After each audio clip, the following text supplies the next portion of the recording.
It's funny being up here again after last year's event. I just had a hernia surgery, which the scar, I won't show the scar. I was still working at a cinema. Making coffee. I was moving to London indefinitely, and I could feel that I was slowly falling apart.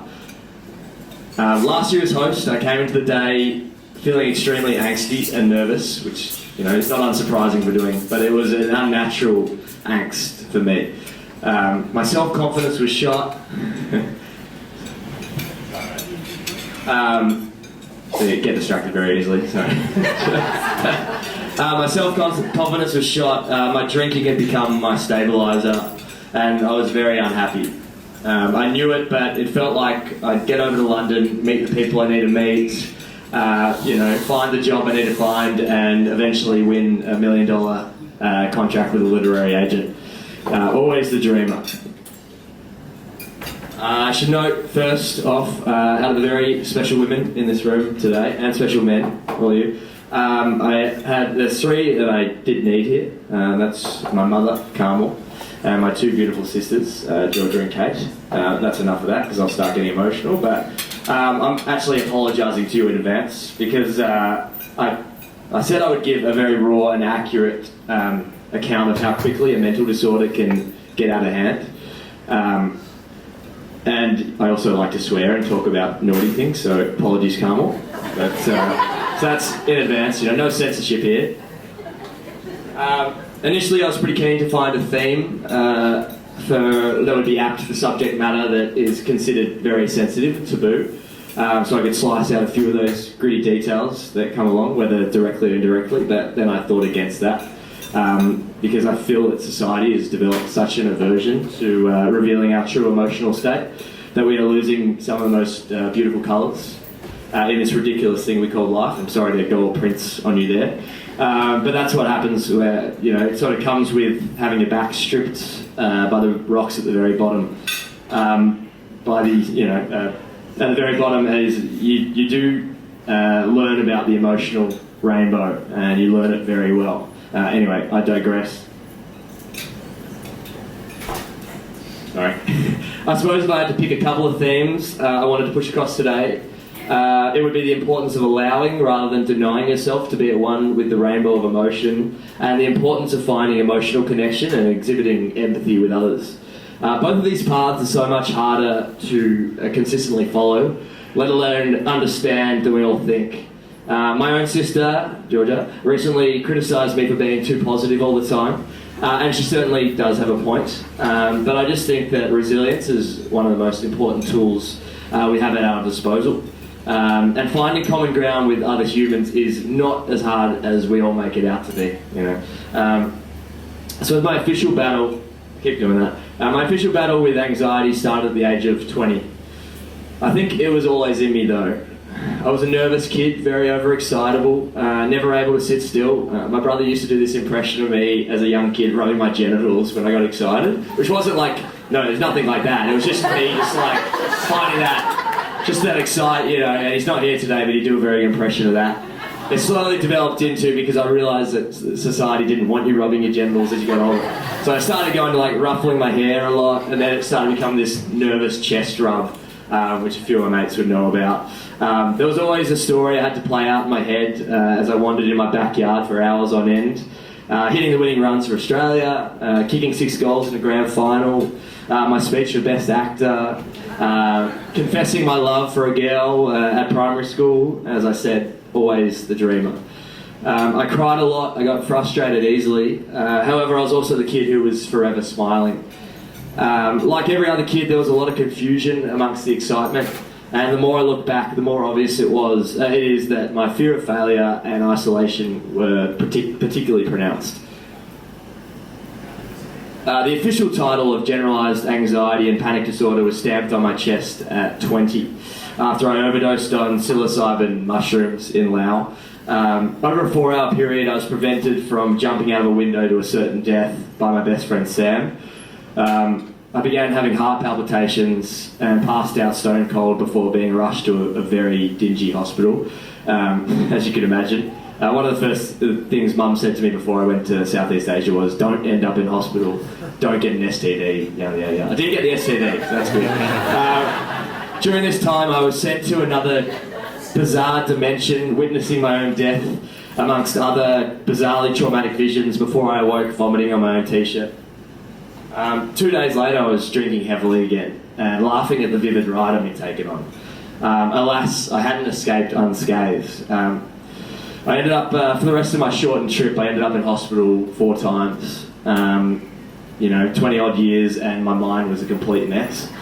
The final visit came when I was waiting for my flight home. I had 4 coffees, not a good idea when you have anxiety. Had a massive panic attack and ended up in emergency, thinking my heart was about to explode. Just the memories of that, the flashes of light, tired eyes came and went. But I thought I'd soon wake up and be having a beer on the Mekong River with a few of my best mates. Unfortunately, that didn't happen. And instead, as I watched The Graduate for the first time from my hospital bed in Phuket, my dad flew over to take me home, which was a really amazing gesture. But my heart was fine, my brain was fine. The doctor explained in broken English that it was to do with panic. My doctor in Australia told me it was generalised anxiety disorder. My psychiatrist told me to take 6 months off drinking. I was lucky. I was extremely lucky. He told me that there are people who can snort, as much cocaine or do as many drugs as humanly possible and still keep their marbles. And then there are those, like me, who lose their proverbial shit.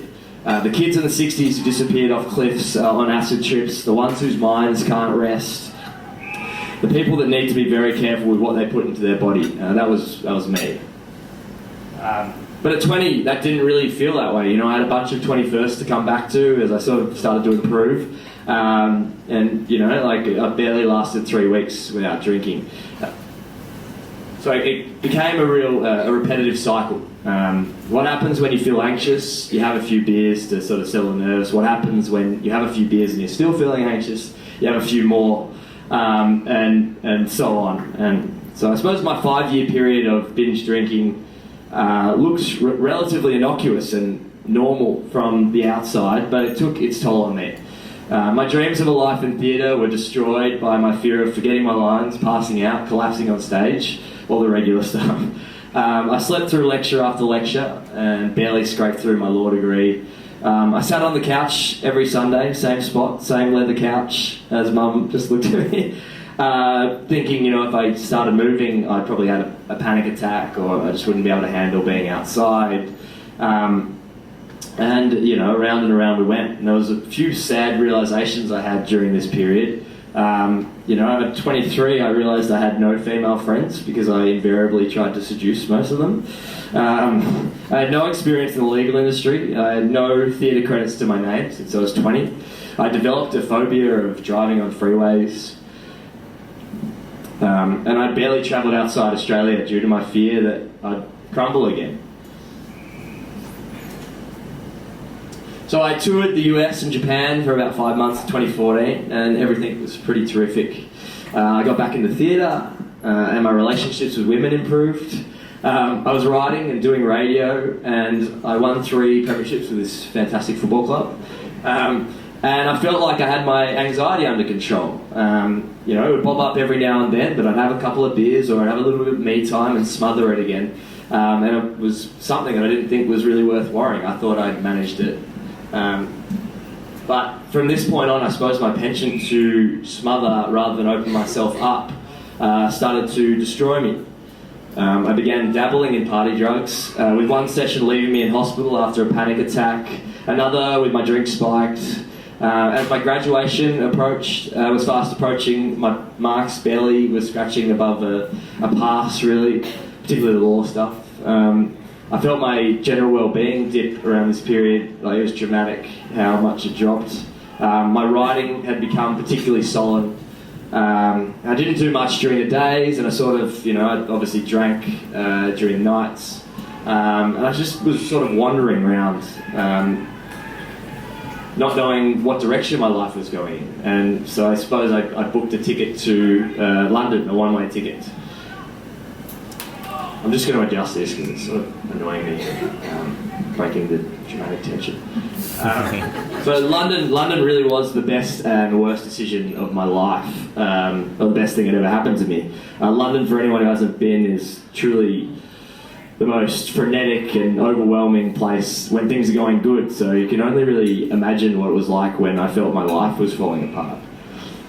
My first month in Europe was incredible, all the vices a young man could dream of. Then there was a bit of the cocaine and the vicious come-downs. Then there was the period of unemployment. Then I ran out of money a bit too soon. And then the panic attack started. There was one that happened. I was in Islington walking around and I was feeling really lonely. It's quite an isolating place, particularly early on. And I called Mum, and I remember just standing there and going, "Oh, Mum, I'm feeling, extremely isolated and really sad." And she probably didn't realise what was happening to me at that stage, but I was having a very extreme panic attack. And I think that was the loneliest I've ever felt in my life. Later that day I caught up with my cousin, but I sort of felt if I didn't get to see him at that point, it would have been hours of just... anyway.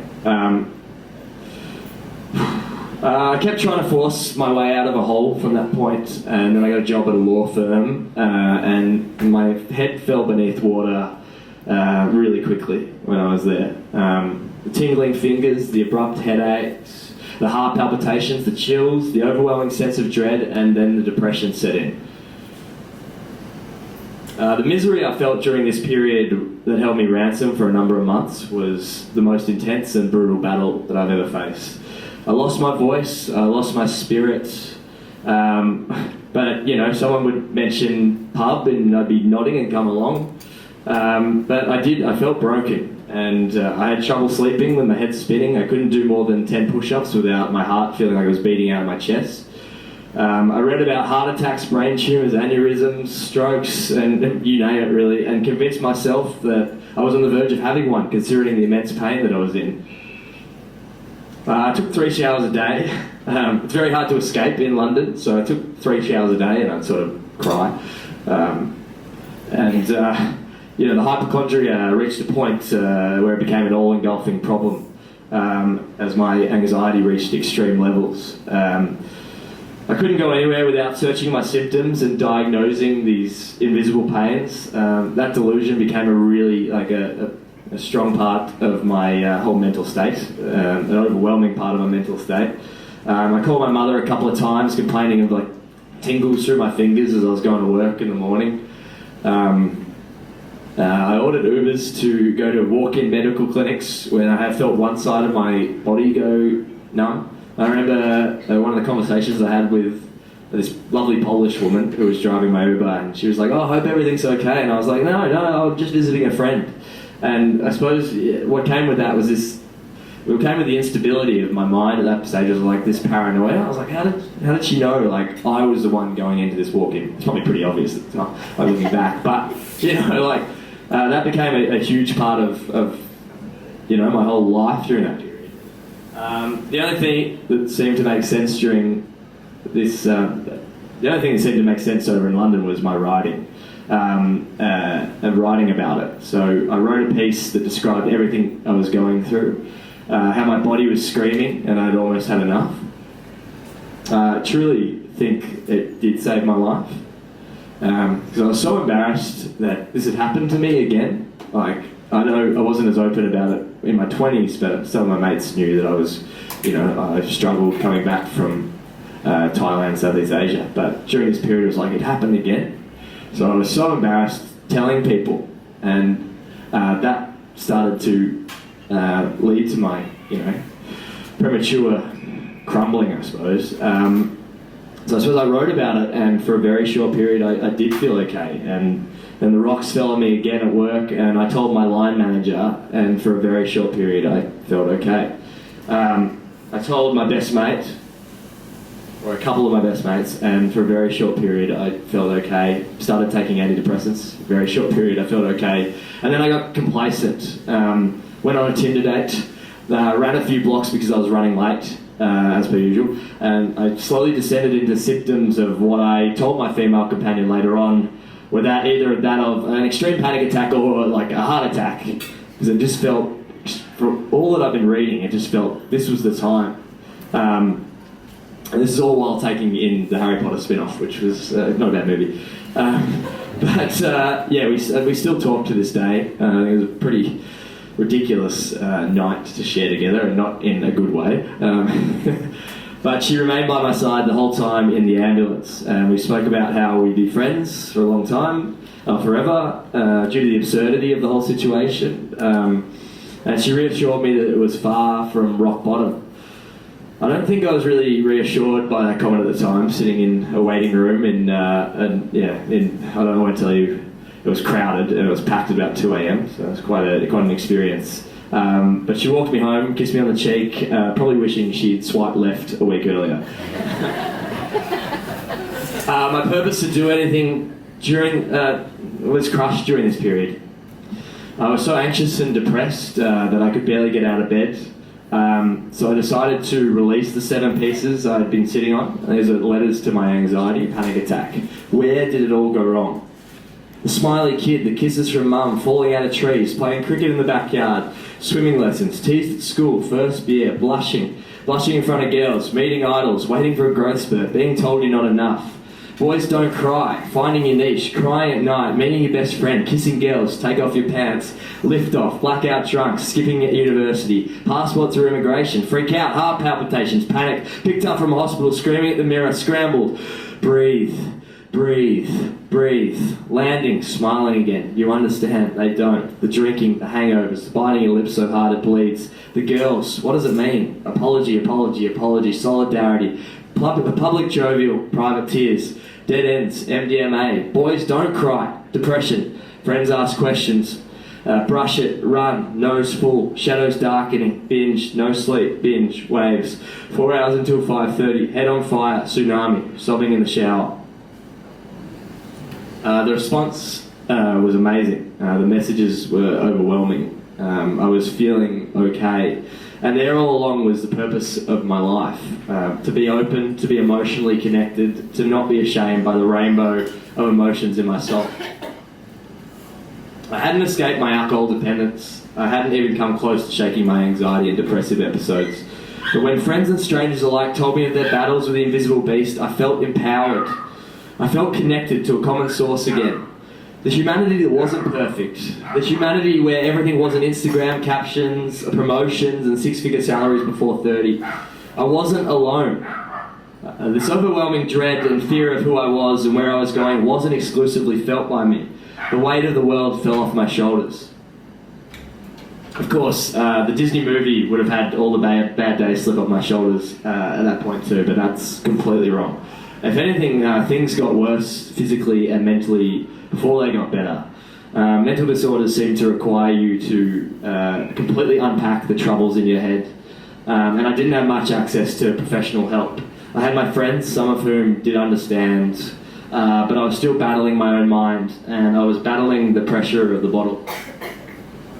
The delusions of grandeur I'd been imagining from the age of 16 had been replaced by a vision blocked by darkness. The dark days of London, the dark pubs leading to inevitable misery, the dark view of my future. Despite how wonderful the trips through Europe were, I went to a couple of job interviews to try and restart my London adventure, and I was completely afraid that it would just happen again. I'd crumple again. I wasn't well, and I was still extremely unstable. Finally on New Year's Day, as I walked the streets of Edinburgh by myself, tears in my eyes, missing all my friends' calls, and a head full of demons thinking about cliffs, ledges and overdoses, I booked a flight home for the middle of February. I had to go home. Since that decision, I've made a lot of hard choices, but to be honest, my sense of pride and self-love is more pronounced than it's ever been. The self-hatred has been replaced by an allowance to acknowledge that I'm not, I'm a decent human being. I think I've made so many bad decisions in the past, but why be hard on myself for a clock that I can't turn back? I've been handed this opportunity to be open and honest about who I am. There are numbers I'm proud of. I've gone 9 months without drugs. I've gone 8 weeks without a drink. I've gone 4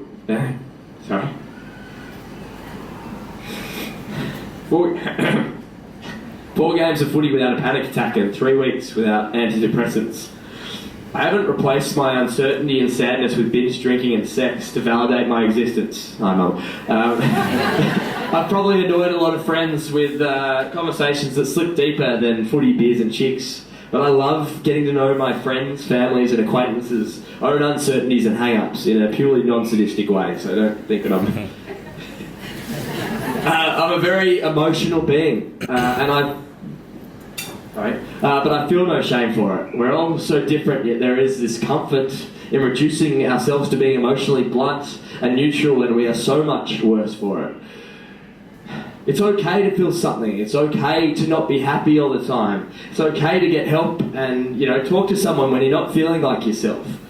This social pressure to fit in doesn't stop at high school. It continues on, and it's like the only time it's fine to be larger than life is when you are 10 drinks down and you're at a bush doof in the middle of nowhere. Despite this amazing growing movement of brilliant charities and information wealth such as Beyond Blue, but also Headspace, Thick and Thin, Tim Orchard's, Stay Chatty, excuse me, I forgot the name of that, excuse me, but that one. Without transparent, open and honest conversations or discourse on how we as a society can remove the stigma, open the conversation and expand our understanding of the mind, we will come up short on progress. Kids are doing drugs earlier than ever before, playing with the fire that is our brain chemistry. The bureaucratic heads in the sand, with the refusal to acknowledge the need for pill testing kits and drug education, are destroying young lives. I refuse to hide from the embarrassment of a mental disorder. I refuse to allow someone who doesn't understand to broadly fill in the gaps of the agony, misery and pain I've felt over the past 7 years. I also refuse to get complacent about my mental health, which has improved significantly over the past 3 months, because a mental disorder is with you for life. I check in with myself every day, avoid dipping too far into the world of social media, and feel what I need to feel. I know some of this might sound quite intense, but having a mental disorder is intense. We could hope and wish that for that quick fix and where with time and rest comes a clear mind, but in afflicted men and women's lives it becomes everything. Every waking moment of wanting to get better, wanting to feel like you again, wanting to not have to think about everything that might be coming, hear those voices, sense those doubts, crumple in their nothingness and feel that invisible yet excruciating pain. Without help, without treatment, without serious conversations about how we are to make mental health as big a priority as health in general, we are destined to be living in hope that one day it won't be our everything. Just a side note. I wear a blue armband every game I play now to remind myself of how far I've come and how far I have to go, but just as relevantly, I wear it to remind myself of how far Australia has come and how far Australia has to go. And my own personal campaign, I suppose, is called Enough Blue Blood Spilt. I suppose I'll end this chat with an excerpt from my 7th piece to my anxiety, my 7th, which is my 7th and final piece to my anxiety, which I wrote after that Tinder date, the morning after on a typically gloomy December morning in London. This has been the hardest stretch of months of my life. The mess is sprawled over my shirt.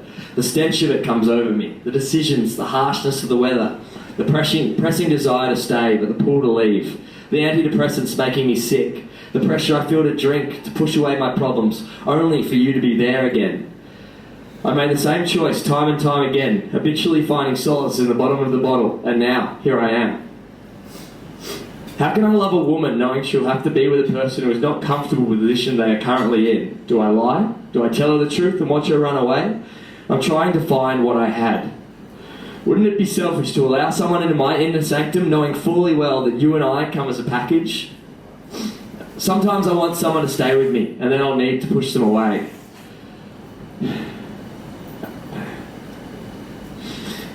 My sadness has crystallized into dense reflection. I am not a failure. I am not weak. I am not less of a man. I am not out of my depth. I'm just struggling. That's all it is. I'm strong. I am resilient. But I can't do this alone. I can't explain to people how hard it is without releasing the pressure. A nervous laugh. A brush to the sleeve. Which brings me back to the aforementioned question. Where to from here? I can sit around and hope. I can drink myself stupid. I can curse the hand I've been dealt and wallow in self-pity. Or I can make something of this. I can piece it back together.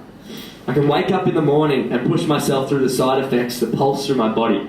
I can run for a couple of miles to test my body's resilience. I can write and write and write. I can talk to people. I can listen. I can appreciate the hard times that come sailing through us all.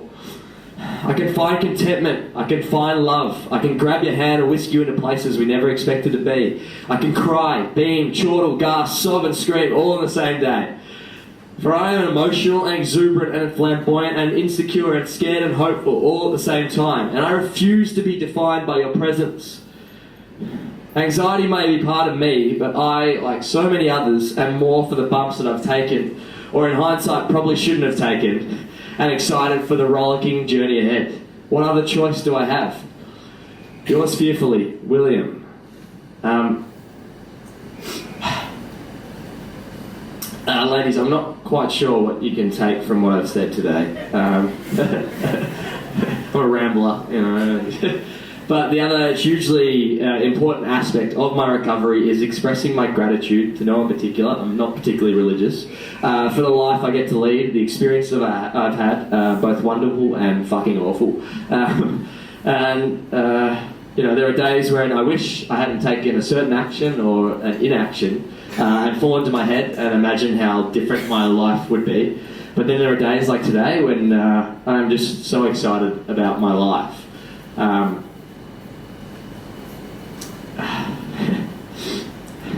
The simple pleasures of chocolate melting on my tongue, washed down by a cup of tea, laughing at how clueless I am about so many things, clouds, love, cooking, anything other than grilled cheese, dreaming, always dreaming, about writing a book, building a business, managing a record label, and winning that $1 million contract with a literary agent.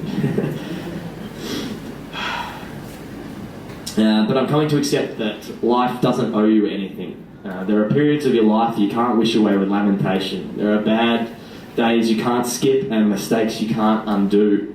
But there are people who love you. Moments we will never forget and discoveries we'll only make by using the good and bad days as our beacon. The challenges for each and every one of us never stop, but neither do the opportunities to learn about ourselves. I promised myself I wouldn't cry before the speech, and Mum actually goes, "Oh, don't cry," but, you know, in the end, fuck it, ride the rainbow. I was going to I was stopped by my mother here, I was going to sing a little ditty, but my mate didn't rock up. No, I did, he said no. So I decided thought better of that, and I decided I just picked a half dozen songs, and I'm just going to play after. That really helped me through a very difficult period in my life. And yeah, I suppose just to finish off the speech, where I'm at right now, as I mentioned before, there are still really bad days, but there's still, you know, there are more good days than bad days. And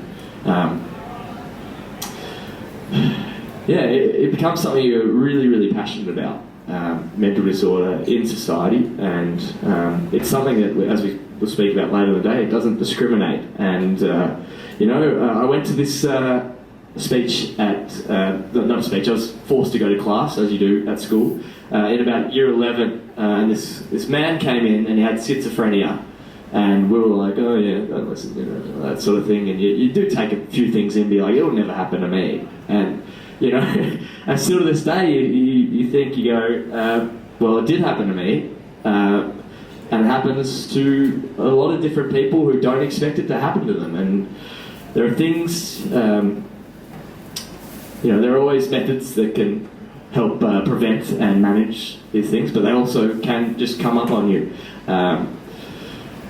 So I really want to thank everyone for coming today. It means a lot to me and a lot to a lot of people. And happy Mother's Day, Mum, and thank you very much.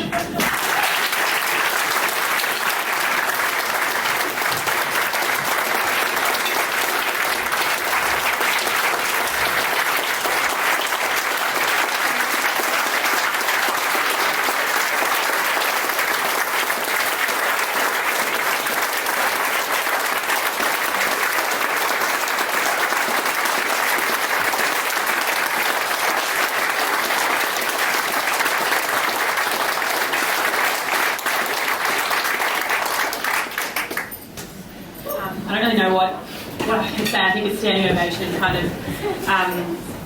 says it all. We're all absolutely privileged to be able to hear from you, Balme, and on behalf of everyone here and everyone at the wider football club, the boys, the committee, everyone, we just want to thank you, and we think you're pretty great.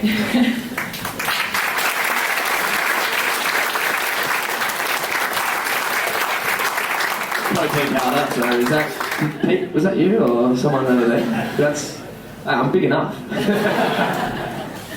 Yeah, thank you, everyone. Thank you very much, and go Kew.